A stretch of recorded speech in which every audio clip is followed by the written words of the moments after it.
Jeg er konge, krigsherre, ham med flaget, alt sådan noget, så er I vist på sporet. Hvad ved en gammel krigerkonge om fællesskab? Er der måske nok nu nogen, der mumler? Lad mig være ærlig. Dengang, tilbage i 1219, ikke meget. Når jeg er kommet til Bornholm i dag, så er det faktisk for at spørge jer, om I nu også skynder på og værdsætter det store samlende tegn, som flaget er. Jeg har jo en svaghed for det flag. Jeg fik det i hovedet i 1219, og siden har jeg ikke kunne få det ud af mit hoved igen. Har I mistet ambitionen om at ville have alle med? Søger I konfrontationen i stedet for forsonligheden? Spørger I for ofte, er I med os eller imod os? I stedet for at spørge, giver du en kop kaffe? Siger I for tit hænderne op, i stedet for hænderne frem?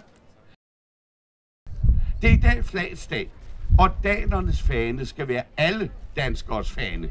Det skal være et lysende rødt-hvidt tegn på, at omme bag alle de uenigheder, der uundgåeligt trives i et rige som det danske, er der et fællesskab, der binder sammen på tværs af uenigheder og forskelle.